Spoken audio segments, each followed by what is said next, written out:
Do you spend hours scouting locations, evenings trying to predict weather patterns, where the sun might rise, and when you get to location, pontificating over whether you've chosen the right one or not? Turning up to the location where you were promised a glorious sunset just to be greeted by this. Going home disappointed because you didn't get any of the images that you were hoping for. Or even worse, not going out in the first place because you knew all of this was actually going to happen. Well, that used to describe me. And in today's video, I'm going to share with you an alternative to this, a simple alternative to this, that will get you out with your camera more, taking more photographs, guaranteed.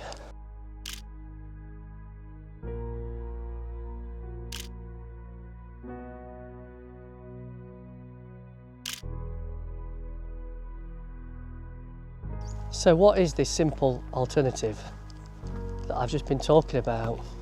Just get out of bed, get dressed, put some comfortable walking shoes on, pick your camera up and go out for a walk. It really is that simple.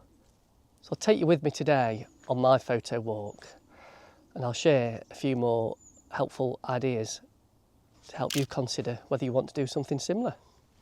So I normally do no planning or scouting whatsoever these days.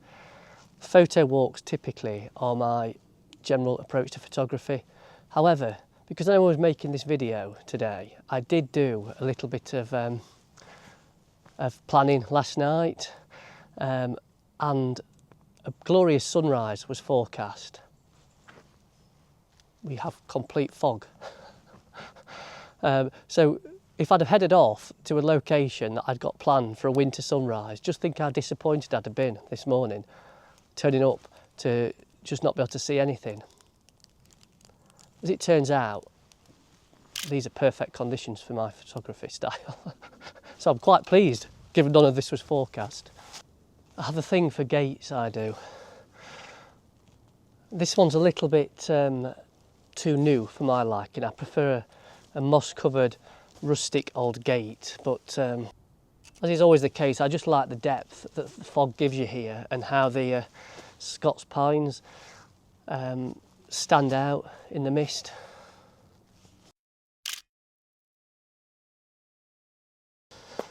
So let me explain why I'm such a big advocate of this type of photography. For me, I really enjoy the anticipation of going out with the camera and not knowing what I'm going to find. Compare that to how I used to photograph, a very regimented planning style of photography. Yes, sometimes that planning would pay off, and you know, it gave you a great sense of achievement and satisfaction when that happened, but more often than not, it materialised in no photographs and just a whole heap of disappointment.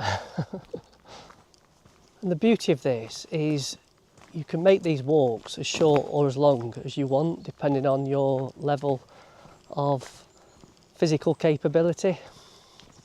So here's a good example of the kind of things that I always keep an eye out for when I'm on a photo walk. So we've got a dull day, so I'm looking for any splash of colour, which that, what is it, I don't know, trailer? Maybe that, what that trailer provides. Zoomed in, eliminating the sky, I think there'll be a nice bit of contrast. And we don't see many Herdwick sheep here in Derbyshire, so yeah, nice to have a couple of them in the frame too. So the main reason I adopted this approach to my photography was to just take that pressure away from myself, to always feel like I had to achieve good results every time I went out. If you're anything like me and photography is your hobby and you get very limited amounts of time to take your camera out, personally I just don't think there's anything more frustrating than the time you do get having a sense of disappointment because you didn't achieve what you set out to achieve. I think it's a surefire way to quickly lose interest in photography and take up another hobby. Like golf maybe? No, not golf. Golf is even more frustrating than photography. Is that worth an image? I quite like. Your eye just leads into nothingness in the distance where the fog is.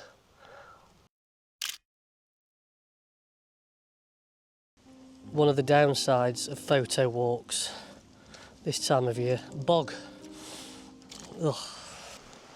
I know I end up saying this on all of my videos, and I do mean it. There's genuinely nothing wrong with anyone whose sole motivation in photography is to plan. They know what locations they want to photograph, they know what subjects they want to photograph, and they're happy to keep going back time and time again to get the image they want, regardless of that, whether that or not that means they come home with no images on multiple occasions. But we are a moany bunch, us photographers, aren't we? Certainly I am at times. And I know just from listening to others and things I read online that there are plenty of people out there that do get frustrated. Those of us that do this as a hobby, you know, ultimately we want to go out and enjoy the process of photography, and that usually for me involves actually taking a few images. And I suppose all I'm looking to do through the videos that I provide on here is just give people an alternative point of view that they may want to think about. You've probably worked out by now that I'm not somebody that kind of really likes to follow the crowd. I must be a bit of a rebel because I find I tend to like doing the complete opposite to what all of the experts out there tell me that I should be doing. I'm fairly sure I photographed this on one of my earlier videos. It didn't work that day because it was a sunny day. I quite like it today. Again, we've just got that lovely pop of colour in what is a really dull and bland scene. The decision I've got though is whether to actually risk crossing this bridge again. I made it over last time. I'm not walking a long way round. Oh, made it safely across. One of these days I'm going to fall in, I know I am. I told you I'm a bit of a rebel though. I keep ignoring that sign, but I weren't walking the long way round. If you're new to this channel, by the way, and you made it this far through the video, strap yourself in. That photo of the traffic cones is just the kind of rubbish that I like to photograph. But as you can see by the smile on my face, I'm having a great time out with the camera today. I wouldn't have been having a great time if I'd have gone to the location that I'd scouted this morning, where I was promised a glorious sunrise. I'd be back home now in bed. I'm a big fan of stuff that's just left lying around, like that wheelbarrow. So I had a really helpful suggestion from someone who commented on one of my recent videos. He'd picked up, I think it was a he, picked up on the ethos of my channel, which is to inspire and motivate you to want to go out with your camera more. And he'd suggested that I might want to consider setting my subscribers a challenge in order to do that. And I thought, what a fantastic idea. Building some kind of community has always been my kind of long-term aim for this channel. So I think my challenge really needs to be quite simple, doesn't it? Within a couple of weeks of this video going live, why don't you go on your own photo walk if it's something that you're able to do? And I suppose if you aim to try and capture at least 10 images on that photo walk, and I'd love to see what you're creating. So if you're on social media, why don't you share one or two of those with me, either on Instagram or Facebook.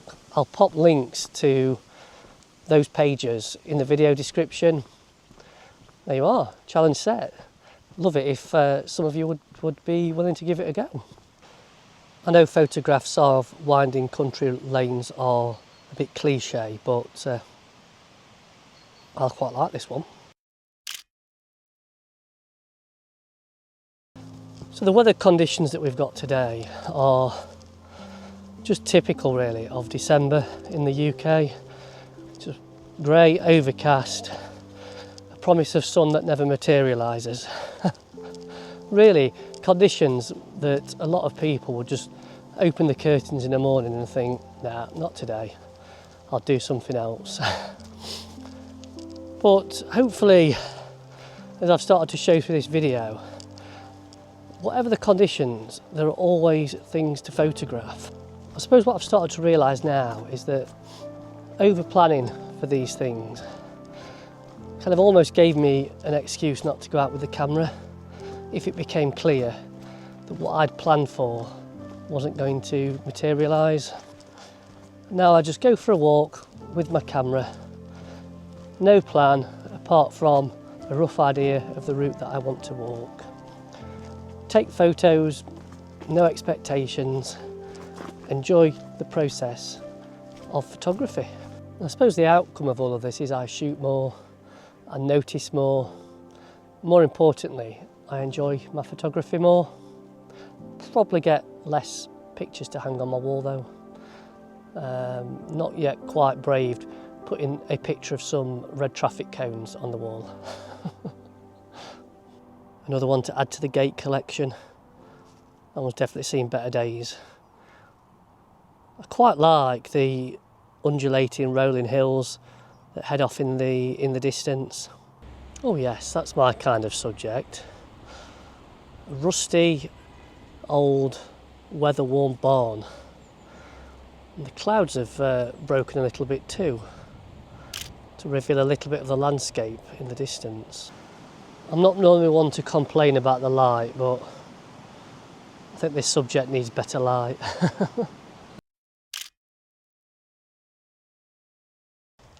Right then, I hope you found some of what I've shared today helpful, and I hope the video is giving you a little bit of food for thought. Just to recap, I certainly don't want to devalue the skill of planning. As I mentioned earlier, there are certainly circumstances where being able to plan effectively is key to getting the results that you want. But I hope what I've shown from today is just picking up your camera, going out for a walk, letting the day unfold and capture things that catch your eye. How enjoyable that can be and motivating. I mean, I've had a fantastic day today. I really have enjoyed being out with the camera. Taken some photos that I'm quite pleased with, and I feel like I've had a productive day, which is what it's all about. So I'm always keen to hear what you think. Has any of this made sense? Is this something that you're already doing anyway? Also, feel free, if you want to have a go at the challenge that we talked about earlier. I'd love to see some of the images that you create from your own photo walk. Okay, I think that's it for this video. I'll see you on the next one. Bye for now.